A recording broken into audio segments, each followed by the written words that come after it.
المومنون جو 18ویں سپارے سے شروع ہوتا ہے، ہماری کتابوں میں ہے، اور خصوصاً سید عبدالکریم قزوینی نے جو امیر المومنین کے بارے میں کتاب لکھی ہے، اس کا نام ہے علی من المہد الی اللحد، علی مہد سے لحد تک۔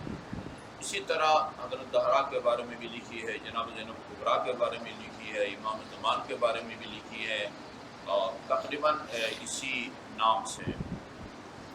اس میں جہاں انہوں نے امیر المومنین کی ولادت کا واقعہ لکھا ہے، ولادت کا، بہت سارے اہل سنت محدثین من جملہ حاکم نیشاپوری، اس کے الفاظ یہ ہیں امیر المومنین کی ولادت کے بارے میں: تواترت الاخبار علی ان فاطمۃ بنت اسد ولدت علی فی جوف الکعبہ۔ یہ خبر متواتر ہے، خبر متواتر اس خبر کو کہتے ہیں یا روایت کو جس کے راوی اتنے زیادہ ہوں کہ یہ نہ کہا جا سکے کہ ان سب نے مل کے جھوٹ بولا ہوگا۔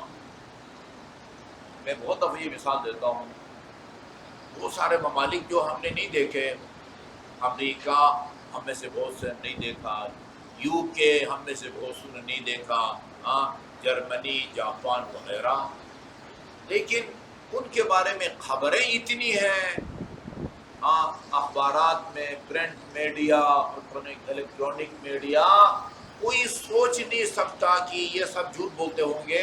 امریکہ نام کا کوئی ملک نہیں ہے، روس نام کا کوئی ملک نہیں ہے، چین نام کا کوئی ملک نہیں ہے، یعنی جو اس لیول کی شہرت رکھتا ہو اس کو کیا کہتے ہیں؟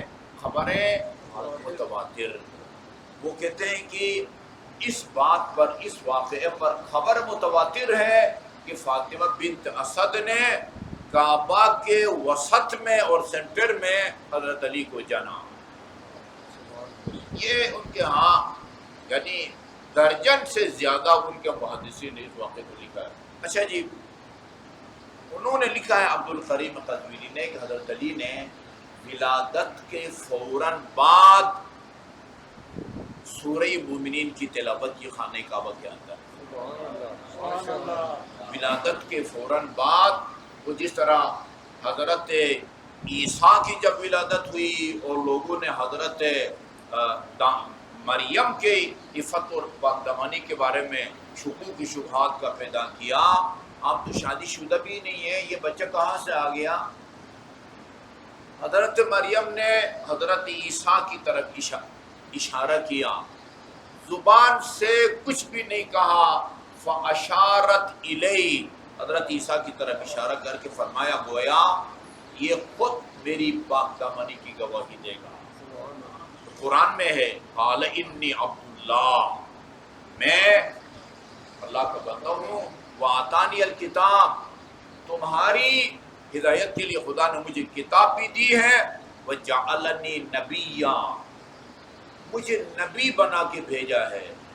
ابھی پتہ نہیں چند دن کے ہیں، چند گھنٹوں کے ہیں، وجعلنی نبیا۔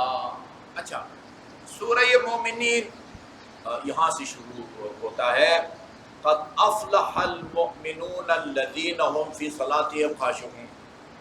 اصل میں ہم امیر المومنین کا ایک طولانی فرمان سنا رہے تھے اپنی نمازیوں کو نماز عصر کے بعد۔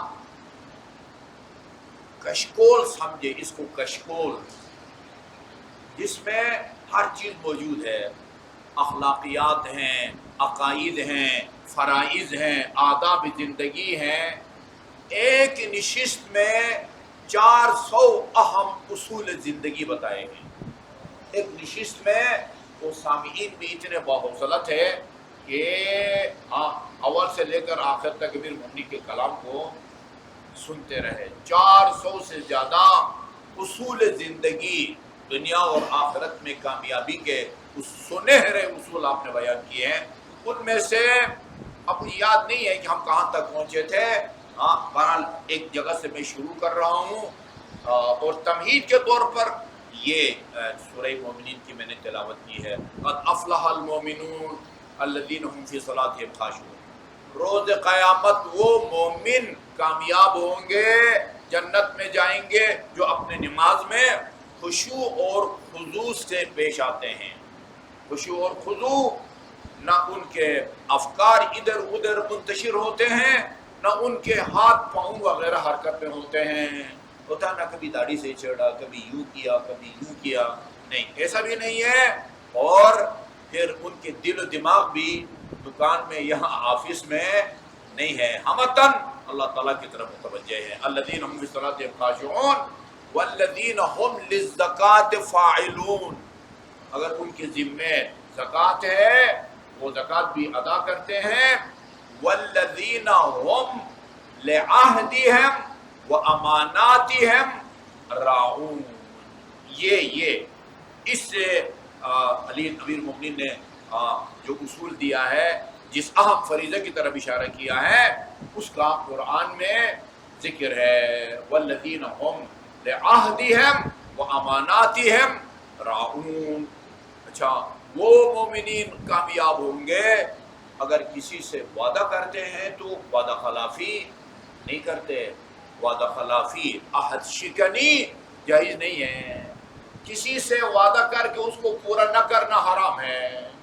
سیدھی بات ہے، کسی سے وعدہ کر کے اس سے پورا نہ کرنا جائز نہیں ہے اور حرام ہے. اب گناہ ہے، کبیرہ ہے، صغیرہ ہے، وہ بعد میں دیکھا جائے گا، لیکن یقیناً ناجائز کام ہے. صغیرہ بھی ناجائز ہے اور کبیرہ بھی ناجائز ہے. والذین هم لاماناتہم راعون. اور وہ لوگ کامیاب ہوں گے کہ جب ان کے پاس کوئی امانت رکھتا ہے اس کا خیال رکھتے ہیں، ہاں اس میں خیانت نہیں کرتے.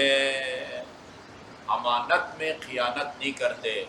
امانت سے متعلق ایک حکم مجھے یاد پڑتا ہے، میں نے اس وقت بھی بیان کیا ہے.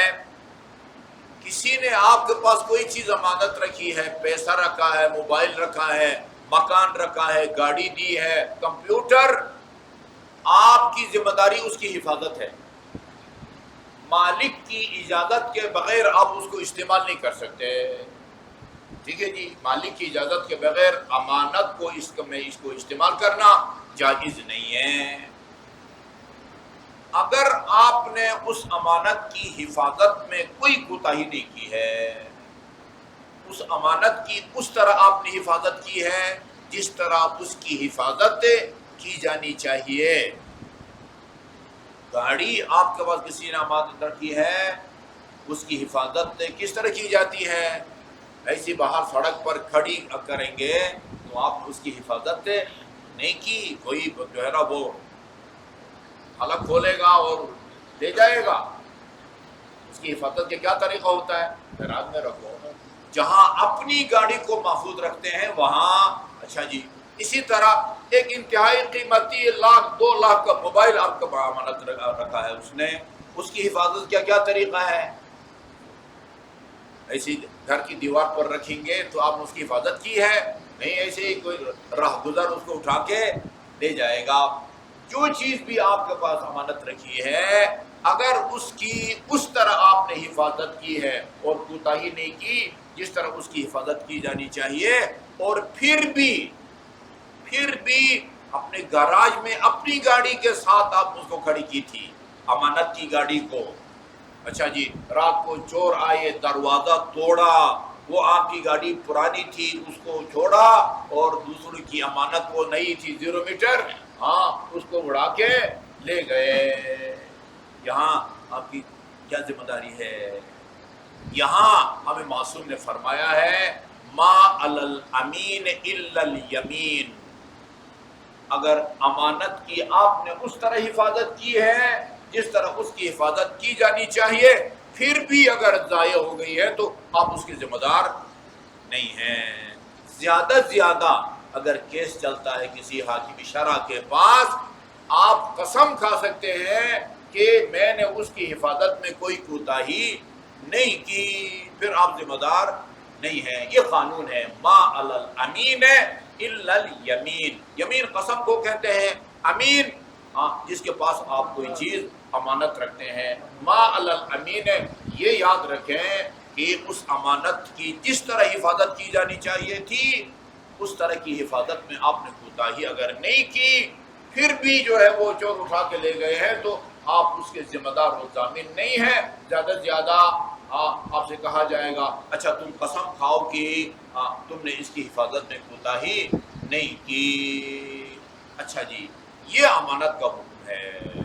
اچھا فرمایا امیر المومنین نے عد الامانت الی من ائتمنکم، امانت کو اس آدمی تک لوٹاؤ، اس کو واپس کرو جس نے تم کو امین بنایا ہے۔ آگے بڑا سخت جملہ ہے، وَلَوْ إِلَىٰ قَتَلَةِ أَوْلِيَاءِ اولاد الانبیاء علیہ السلام، یہ امانت کسی نبی کی اولاد کے قاتل نے بھی آپ کے پاس اگر امانت رکھی ہو نا، وہ بندہ اگر آپ کو اچھا نہیں لگتا نا، کہیں سوری، یہ میں اپنے پاس امانت نہیں رکھ سکتا، آپ کسی اور کے پاس رکھیں، میں اس کی ذمہ داری نہیں لیتا، لیکن آپ نے لے لی، وہ کتنا بھی برا آدمی ہو، قاتل ہو، عام آدمی کا قاتل ہو، یہاں لکھا ہوا قتلت ابناء الانبیاء، کسی نبی کی اولاد کا قاتل بھی اگر آپ کے پاس کوئی آ کے پیسہ، گاڑی، موبائل چھوڑ جاتا ہے، اس لیے آپ امانت میں خیانت نہیں کر سکتے کہ اس کا مالک جو ہے وہ فلاں نبی کے بیٹے کا قاتل ہے۔ اتنا سخت حکم ہے، مگر یہ کہ اگر آپ کوئی بندہ اچھا نہیں لگتا ہے، ناپسندیدہ ہے، سرے سے آپ قبول نہ کریں کہ میں ذمہ داری نہیں لیتا، وہ کسی اور کو دے دو، لیکن اگر ایک دفعہ ذمہ داری قبول کر لی ہے تو پھر اس میں خیانت جو ہے جائز نہیں ہے۔ وَأَكْثِرُوا ذِكْرَ اللَّهِ عَزَّ وَجَلَّ إِذَا دَخَلْتُمُ الْأَسْوَاقَ عِنْدَ اشْتِغَالِ النَّاسِ، جب مارکیٹ جاؤ نا، مارکیٹ خریداری کے لیے جاؤ یا اپنا سودا وغیرہ بیچنے کے لیے جاؤ، زیادہ سے زیادہ خدا کا ذکر کرو۔ خدا کا ذکر کا دو طریقہ ہے، ایک لا الہ الا اللہ، یہ خدا کا ذکر ہے، سبحان اللہ والحمدللہ ولا الہ الا اللہ واللہ اکبر، یہ خدا کا ذکر ہے، اللہم صلی علی محمد وآل محمد بہترین ذکر ہے اور بہترین دعا ہے۔ ایک ذکر کا یہ مطلب ہوتا ہے۔ دوسرا، ہر وقت یاد خدا میں ہونا چاہیے بندے کو، یاد خدا میں۔ کوئی چیز آپ خریدتے ہیں تو خریدنے والے کے لیے کچھ احکام ہیں، ان پر عمل کرو۔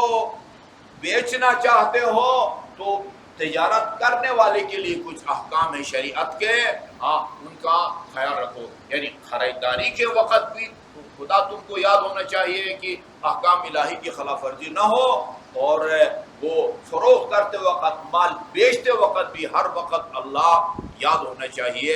اسی لیے امیر المومنین علیہ الصلوۃ والسلام نے فرمایا التاجر فاجر ما لم يتفقہ، تاجر اور کاروباری آدمی جب تک کہ تجارت اور کاروبار سے متعلق احکام کو نہیں سیکھے گا، خواہ ناخواہ وہ فسق و فجور کا مرتکب ہو جاتا، اس سے کوئی نہ کوئی گناہ سرزد ہو جاتا ہے۔ جی ہاں،